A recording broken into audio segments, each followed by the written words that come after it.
मणिपुर में फिर अशांति हो चुकी है और आज का एडिटोरियल है हिंसा की आग। मणिपुर में कुछ दिनों से शांति के बाद फिर से हिंसा भड़क उठी है। जगह जगह विरोध प्रदर्शन और आगजनी की घटना हो रही है। सड़कों पर सुरक्षा बलों का सख्त पहरा है। कई इलाकों में निषेधाज्ञा लागू है। इंटरनेट सेवाएं बंद कर दी गई हैं। इससे पहले भी राज्यों को कई मर्तबा हिंसा की त्रशादी झेलनी पड़ी है। इस बार हिंसा का प्रत्यक्ष कारण भले ही मैतेई समुदाय के एक नेता समेत 5 लोगों की गिरफ्तारी है, लेकिन इसके तार वर्ष 2023 में हुई जातीय हिंसा से ही जुड़े हुए हैं। सवाल है, जातीय आधार पर लोगों के गुस्से का ज्वार आखिर शांत क्यों नहीं हो रहा? लोगों को भावनात्मक रूप से भड़काने के पीछे कौन है? ऐसी क्या वजह है कि लोग किसी सामान्य घटना को भी समुदाय से जोड़ लेते हैं और सड़कों पर उतर आते हैं, उतरकर उग्र व्यवहार करते हैं, उग्र प्रदर्शन करते हैं, झगड़ा करते हैं? मणिपुर में वर्ष 2023 में जातीय संघर्ष चल रहा है। तब से हिंसा के कई लोगों की जान जा चुकी है हिंसा में, और मैतेई कुकी दोनों ही समुदाय के हजारों लोगों को विस्थापन का दर्द झेलना पड़ा है। हिंसा का सिलसिला जारी रहने के वजह से एन बीरेन सिंह को इस साल फरवरी में मुख्यमंत्री पद गंवाना पड़ा था। उसके बाद से यहाँ राष्ट्रपति शासन लागू है। तब से राज्य में हिंसा की कोई बड़ी घटना सामने नहीं आई। माना जा रहा था कि अब हालात सामान्य हो रहे हैं, मगर राज्य के सिर पर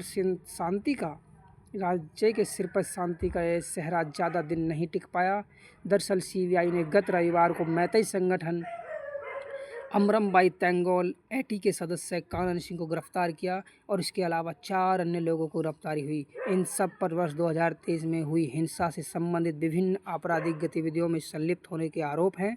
जांच एजेंसी का कहना है कि आरोपी कानन सिंह मणिपुर पुलिस में हेड कांस्टेबल था, लेकिन उसे मार्च 2025 की हथियारों की तस्करी सहित विभिन्न आपराधिक गतिविधियों में संलिप्त होने के कारण बर्खास्त कर दिया गया। सीबीआई की इस कार्रवाई के बाद राज्य के विभिन्न हिस्सों में हिंसक प्रदर्शन शुरू हुए। इस पूरे घटनाक्रम में गौर करने वाली बात यह है कि अगर किसी व्यक्ति पर हिंसक और आपराधिक घटनाओं में संलिप्त होने के आरोप में कार्रवाई होती है, तो इसे समुदाय विशेष से जोड़कर क्यों देखा जा रहा है? जांच के जरिए इस बात का पता लगाने की ज़रूरत है कि कहीं कोई लोगों की भावनाओं को भड़काकर अपने निजी स्वार्थ हासिल करने की कोशिश तो नहीं कर रहा।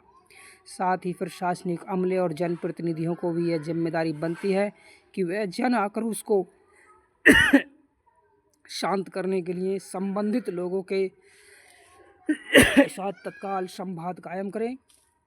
प्रदर्शनकारियों को भी यह बात समझनी होगी कि हिंसा किसी भी समस्या का समाधान नहीं है दोस्तों।